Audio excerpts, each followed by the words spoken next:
profiling criminal ou a perfilação criminal, ela é a anatomia da alma de um criminoso. E ela se fundamenta, ela é feita com fundamento na cena do crime e no comportamento da vítima, né, no entorno da vítima e no entorno da cena do crime. Surgiu, na verdade, como uma experiência no FBI, uma experiência policial, a partir do momento em que alguns jovens agentes do FBI e outros mais experientes, como John Douglas, o Robert Hesley, o Roy Hazelwood, começaram a fazer uma série de entrevistas com criminosos seriais nos Estados Unidos. Entrevistaram 36 criminosos seriais, dos 100 inicialmente elencados para que houvesse a entrevista, e a partir daí começaram a estabelecer determinados padrões baseados no comportamento, baseados na idade e no perfil geográfico, no entorno geográfico do local do cometimento de crimes. A atividade policial, ela nunca pode ser uma atividade fundada na sorte, na alha ou no encontro sempre do criminoso.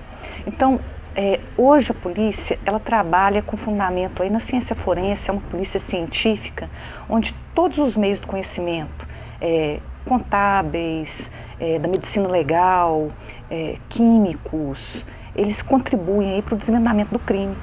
E o perfil criminal, o profiling criminal, ele é um meio auxiliar de investigação criminal, mas ele não serve unicamente para investigação criminal. Ele serve para estratégias defensivas ou acusatórias no tribunal, ele serve para estabelecer um determinado padrão de abordagem daquela pessoa que é suspeita de um determinado crime, seja para eliminá-la do rol de suspeitos, seja para conseguir eventualmente uma confissão. Então, ela é uma espécie de auxílio investigativo. Ela nunca é o principal, mas ela é um dos meios para a descoberta do crime. Eu vou indicar alguns filmes clássicos que são da minha predileção e algumas séries também. Eu acho que um grande filme é um filme do Chaplin que se chama Monsieur Verdoux. É um filme que o argumento, a ideia do Orson Welles, e se baseia num crime que realmente aconteceu na França, que é o Henri Landru, que viveu aí no final do século XIX, começo do século XX, se não me engano ele morre em 1929, e ele é considerado o Barba Azul francês. É uma história interessante, né, com aquela capacidade de riso do Chaplin, há uma certa simpatia até mesmo com o criminoso, e é um dos grandes filmes, acho que um dos maiores filmes do Chaplin, na minha opinião. Tem 3 filmes do Hitchcock, que são clássicos, um deles é Psicose, de 1960, com a Janet Leigh, e é baseado nos crimes do Ed Gein, né? Um grande filme, que é a personagem do Norman Bates.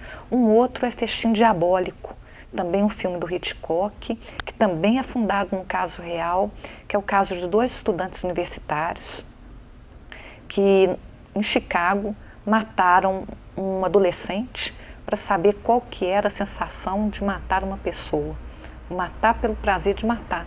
E é o tema do Festim Diabólico, e é interessante que a defesa desses 2 criminosos, Leopold Leib, ele foi feito por um grande advogado criminalista americano, um dos maiores, que é o Clarence Darrow, que inclusive se notabilizou também pela defesa do julgamento do Macaco de Scopes, que é um caso sobre liberdade de expressão. Um terceiro filme do Hitchcock, que eu acho muito interessante também, é A Sombra de uma Dúvida. É um filme com Joseph Cotten, é fundado no assassino serial, o assassino das Viúvas Alegres. É um filme muito interessante,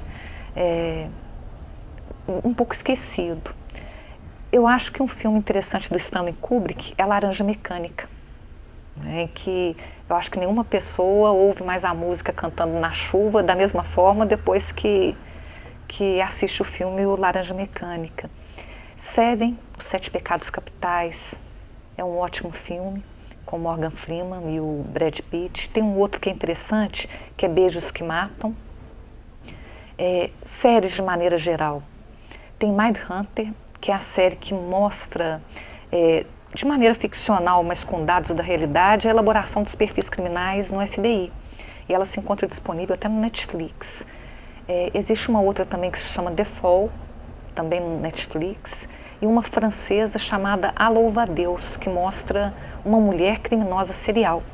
Geralmente as mulheres criminosas seriais, elas são menos comuns do que os homens, mas existem algumas extremamente famosas, né, como as irmãs Papin na França, como a saponificadora de Corrédio, o caso Lizzie Borden. E a Louva-a-Deus é uma história dessa mulher coletora, né, que mata o homem pela maldade, pela ausência de contenção sexual do próprio homem, como se ela fizesse um favor estranho, né, à humanidade. Muitas dessas mulheres que cometem crimes, elas são coletoras, elas são mulheres que esperam as vítimas virem até elas, ao contrário do homem, que geralmente é um caçador, ele vai em busca das suas presas. Alguns documentários muito interessantes, como por exemplo Conversando com o Ted Bundy, que é uma série de entrevistas feitas com um dos criminosos seriais mais famosos dos Estados Unidos, e alguns documentários da investigação Discovery, como por exemplo documentários sobre Charles Manson, documentários sobre o assassino do batom, William Hearns. O Ed Kemper é extremamente interessante, os documentários sobre o Ed Kemper, em razão da sua contribuição com o FBI, né, da sua especial vinculação aí com a polícia. Muitos desses criminosos seriais, eles têm um prazer em desafiar a polícia, ou eles têm uma espécie de paixão pela polícia. Muitos deles não foram aceitos nos corpos policiais do mundo inteiro, e alguns deles fazem um jogo de gato e rato com a polícia, um jogo de inteligência, como é o caso do Zodíaco, por exemplo, em que há o filme também, mas o Zodíaco jamais foi descoberto. Os perfis criminais, eles têm que ter, muitas vezes, uma contribuição da universidade. Nos Estados Unidos houve a investigação através do FBI, mas com o apoio também de pesquisadores da universidade, dentre eles, se eu não me engano, a Anne Burgess. Aqui no Brasil parece que há um alinhamento, muitas vezes, dos estudos universitários com os estudos policiais. Muitas vezes eu penso que é uma falta de investimento mesmo, uma falta de aprofundamento, um investimento na atividade policial que muitas vezes é deixada de lado, notadamente aí a polícia investigativa. É lógico que a Polícia Federal hoje ela tem muitos investimentos, muita estrutura, mas essa não é a realidade das polícias civis.